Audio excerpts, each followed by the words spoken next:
Doing an update video on my sharpening skills, specifically my hand sharpening skills. I put out a video a long time ago about me having a desire to want to explore the hand sharpening a little bit more and get better at that. And I feel comfortable enough now to show you the progress that I've made.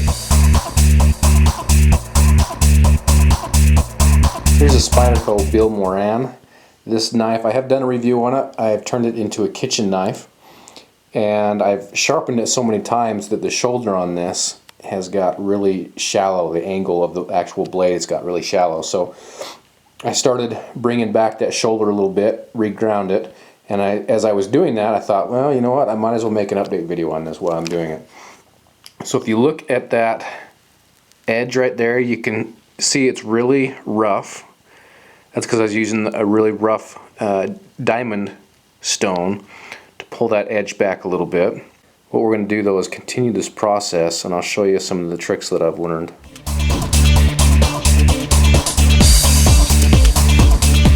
There's a shot of the knife sharpening station and all the things that I use. Just to go over this real quick, that is the DMT Diamond Whetstone.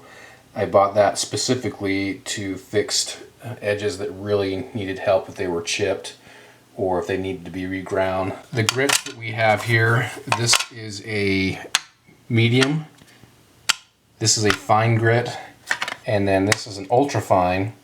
And then what I will do is finish it off with a compound, and this is microfine honing compound. This just kind of gives you an idea of what I use. But specifically what I want to talk to you guys about is creating a burr on this edge, how to tell you how you've got a burr, and that's really what's helped me out a lot during this hand sharpening process. Show you if it's going to shave hair. It won't. Should I get it in film here, in frame? So the edge on it is not bad, but as you can see, it's not where I want or like it to be. I'm sharpening on this side, and what that's doing to the metal is actually curling it up on this top side, which is creating that burr. And how I can tell if that burr is there is if I just run my fingernail across, I can kind of feel it getting snagged. Oh, as my camera falls down, I can feel it getting snagged on the end of that. You can kind of hear it too, right there at the end. Another thing I'm checking for with that burr is that that burr is on the entirety of that edge. So I can feel I've got it pretty good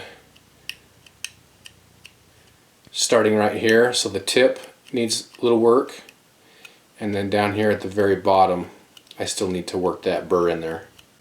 Alright, I've worked the burr up on this side. Now what I'm going to do is I'm going to flip it over and work up the burr on the other side. And what that does is that ensures that I have both those sides meeting each other, which will really work on creating that sharpness of the blade.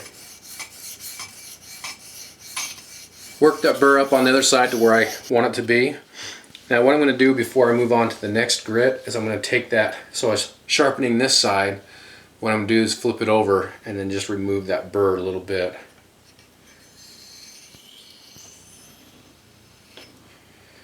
And then we'll start on the next grit and we'll just repeat the same process.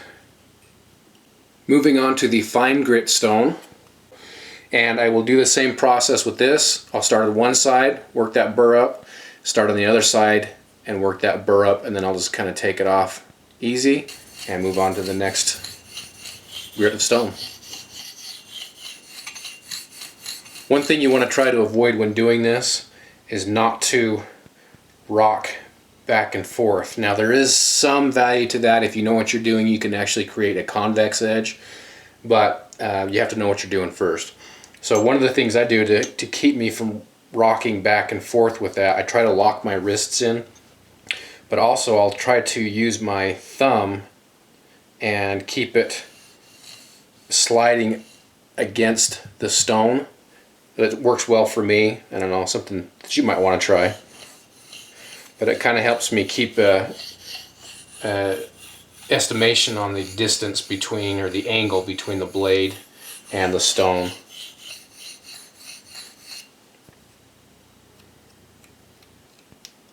Okay, got the burr there. Now we're going to flip it over and do the other side.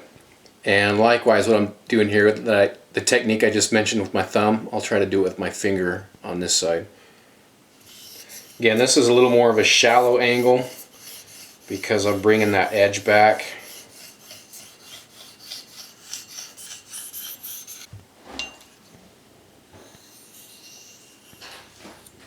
Moving to the ultra fine grit. Now this isn't the only way to do it, guys. I'm not saying that you have to do it this way. I'm just saying through trial and error, this is kind of what's worked for me.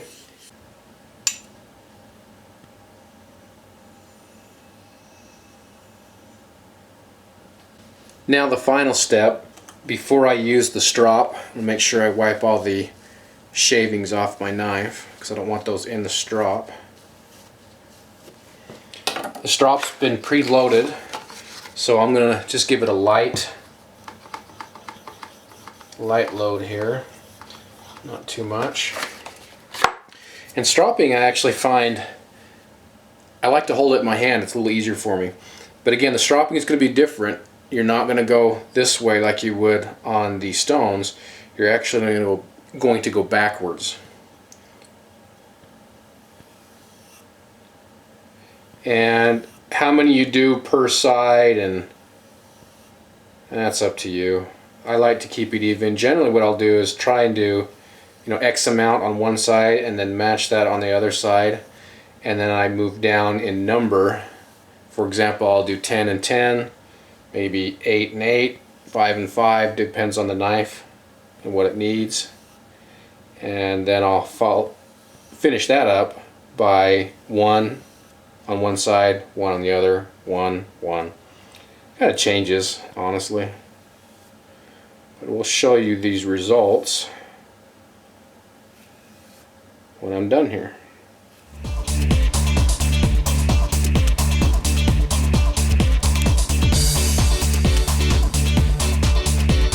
That is a beautiful edge, if I don't say so myself. Now there's certainly room for improvement, and I'm always learning, but here's the results.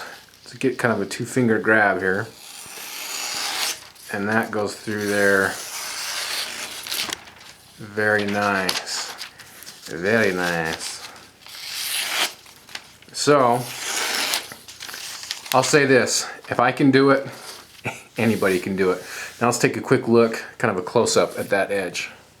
I don't know how well this is going to show up on film, but you can see that many of the scratches, or most of the scratches, have been removed from that edge. You can see that is just shaving that hair right off.